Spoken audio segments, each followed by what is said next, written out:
Up next, Kezia Ng, a 16-year-old leader from Singapore and the president of EAB's Fashion Club, will address the impact of fast fashion on our planet. She'll discuss how individual choices in fashion can make a global impact and inspire us all to act as responsible global citizens. Please join me in welcoming Kezia Ng to the stage.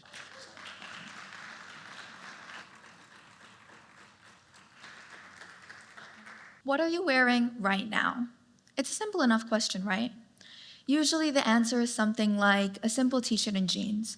In fact, did you know that according to Forbes in 2022, in any given moment, over half of the world's population is wearing jeans? Pretty amazing, right? How no matter who you are, where you live, or where you come from, you could be wearing the exact same pair of jeans as someone halfway across the world. Fashion is one of the most defining characteristics of the human race. Every single one of us wakes up and gets dressed for the day, and we all spend most of our lives in clothes. But what if I were to tell you that your clothes may have a bigger global impact than you may realize?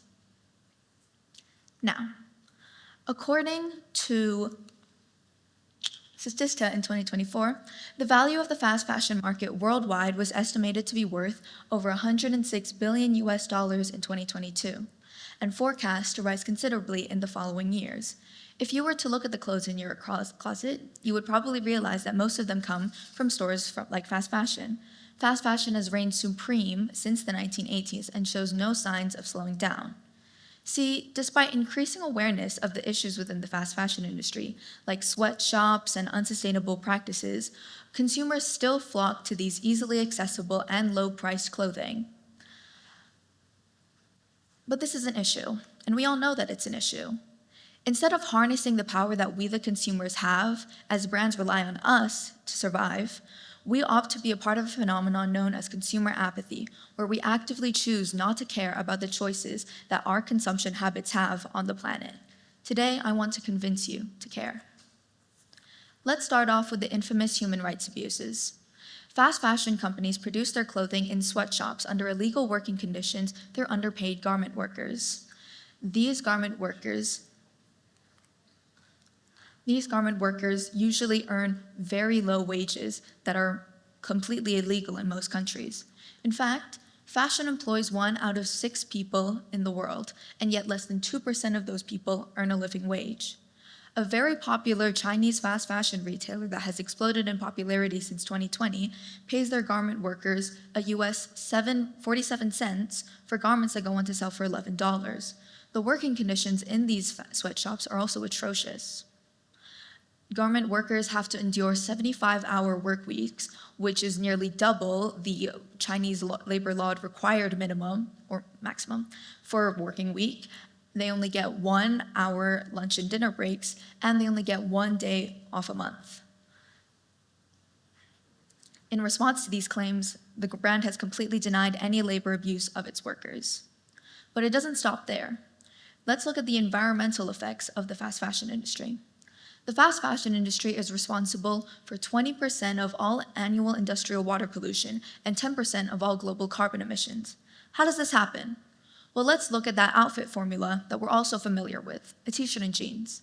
To grow 1 kilogram of cotton, which is used to make the t-shirt, requires around 10,000 liters of water. Processing it requires even more, requiring nearly 20,000 liters of water to process just 1 t-shirt and jeans.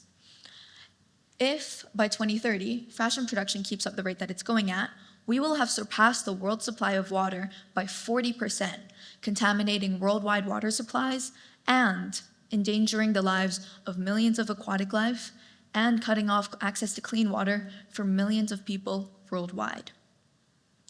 Now let's look at jeans, the ever-fashionable garment that I mentioned previously. Processing jeans, as you know, requires 100% cotton, and producing jeans jeans are produced 60 billion times a year. Still a lot, not 600, but are produced 60 billion times a year. If you own a pair of jeans, and I know you do, there's a good chance that it was produced in Xintang, a town in the Guangdong province of China, dubbed the jeans capital of the world. Xintang, on average, produces 800,000 pairs of jeans a day.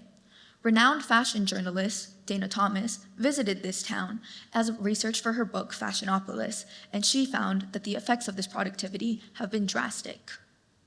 According to her, factories dump denim dye waste directly into the rivers of Sintang, completely reducing the rivers as any food or water supply for the town's residents due to the pollution of toxic chemicals.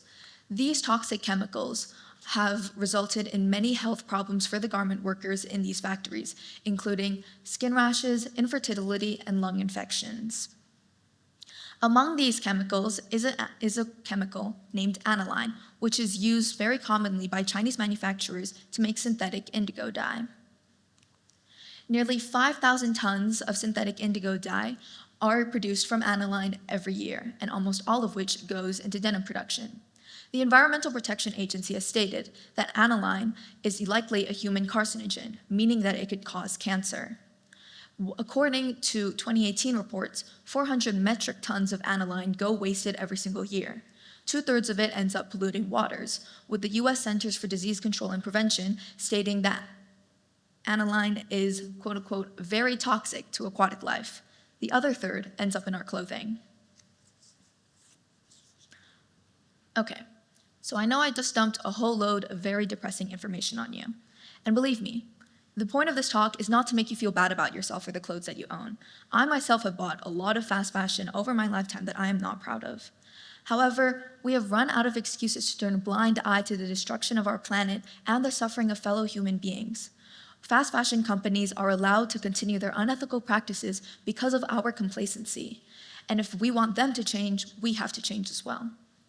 But Kezia, you cry, how is this possible? Compared to these seemingly untouchable conglomerates, I feel useless and insignificant, paling in comparison to this worldwide issue. I understand. Going against these companies seems like a Sisyphean task, but I'm here to tell you that it's not. There is plenty of designers, organizations, and even government action happening all over the world to try and combat this issue. For example, earlier this year, France passed a bill that states, by 2030, fast fashion companies will have to pay a fine up to $11 for every garment of clothing that they sell. Additionally, there will be a fast fashion ban on advertising. Now, you may wonder, how can I, an ordinary consumer, fit into this issue? Well, I'm here to tell you 5 simple steps that you can do to become a more ethical consumer of fashion. Step 1, just stop buying fast fashion. I know it seems impossible to do this when you spend most of your money buying fast fashion, or you've always bought from fast fashion, or everyone you know buys from fast fashion. But this isn't true. I personally have made a commitment to stop buying from fast fashion, only buying very simple things like undergarments. And personally, making the commitment and the conscious choice to just stop buying from these brands have given me a whole new perspective on buying clothes that I don't actually need. Which leads to step 2. Think before you buy. Now, overconsumption runs rampant in the global fashion industry. According to the Economic Times, clothes are worn 7 to 10 times before they are discarded, and according to eConnell, 60 billion garments are thrown away every single year. This is disastrous for our planet. But what can we do to stop it? There are 3 things that I like to do before I buy a clothing item. Number 1, I think, do I actually want this?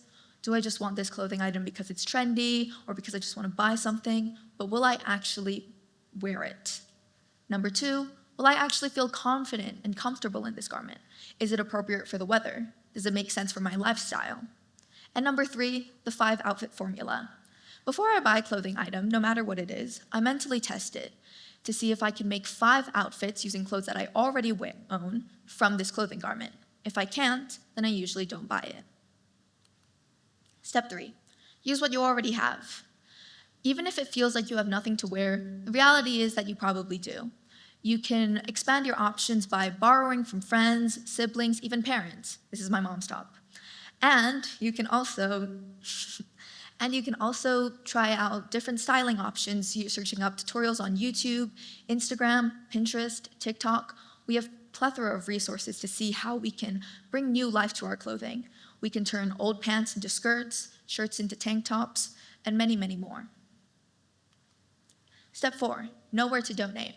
First of all, if you want to donate your clothes, do not donate clothes that are unable to be worn, like clothes that have tears, broken zippers, etc. Instead, donate those to organizations that recycle textile waste. If you want to donate your clothes that are in good condition, please donate to local charities, and it's much more likely that they will actually go to people in need rather than donating to really big charities like Salvation Army or Goodwill. It's actually discovered that a lot of those organizations just throw clothes away. Local charities are much more likely to go people in need, and EAB has plenty of opportunities to do this. For example, the BCS Refugee Drive. Step 5, stay educated. No matter what, it is important to stay educated about the brands that you buy from. Good On You is an amazing online verified resource that does sustainability and workers' rights reports on fashion brands. Before I want to buy from a fashion brand, I usually search it up on Good On You. If they have a report, then I take everything in the report into consideration before buying from it.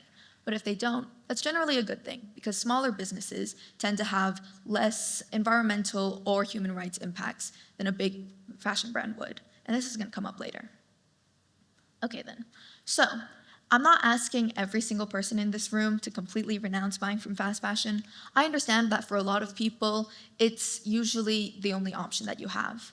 However, if you don't, or if you do have the option of not buying from fast fashion, then here are some alternatives that you can use to maybe decenter fast fashion a little in your life. Thrift stores. I know that thrift stores have a reputation for being like secondhand and therefore less desirable. Mr. Hake would say that it's an inferior good. But I'm here to tell you that that's not true. Thrifting is a really fun way of finding pieces that nobody else has. It's a great activity to do with friends, and they have really affordable prices. If you don't know where to find good thrift stores, I have a QR code where you can find really nice Brazilian thrift stores here in Brasilia that I personally use. And I'm going to leave this up here for around 10 seconds so that you can use it. Another option is vintage stores. My favorites in Brasilia are also included here. Vintage stores have the same benefits of thrift stores of being unique, fun, and easy to access. However, they do tend to be more expensive. Local small businesses are also a great way for you to support your local fashion industry. I personally like to go to Endosa, which is an independent store here in Brasilia, and they sell independent artwork from independent sellers and artists, and they have really nice stuff. Another option is online thrift websites for people who like online shopping. I personally love eBay, but there's a lot of options like eBay, Depop, Vinted, ThreadUp, and The RealReal, which sells designer pieces. Shipping can get pretty expensive depending on where you live, but there is so much variety on these websites, and you can basically find anything for every kind of price. Another option is sustainable fashion businesses. I don't know too many, but Good On You does have lists upon lists of ethical fashion brands that you can buy from. One that I'm aware of, though don't personally buy from, is one called Yes Friends, which sells really affordable basics made out of organic cotton. Things like tops, t-shirts, and tank tops. Okay then. So I'm not asking every single one of you to drastically change your life. However, I am asking that you purposely make the habit of thinking about the clothes you buy from. We, as ethical consumers of fashion, or any kind of consumer of fashion, have the responsibility of making informed choices about where we spend our money. If we have the financial standing to do so, ethical consumption is a responsibility that we have to the world around us. Fashion is extremely important, no matter if you think that it's an insignificant part of your life. And more than ever, so much good change is happening around for the fashion industry. Government action, activist organizations, and sustainable fashion collectives are popping up more than ever, and now it's our turn to decide what side of history we want to be on. Do we keep buying from unsustainable and unethical brands, or do we choose to be better? Thank you for listening. Thank you, Kezia, for teaching us how we can make a difference in our own fashion choices.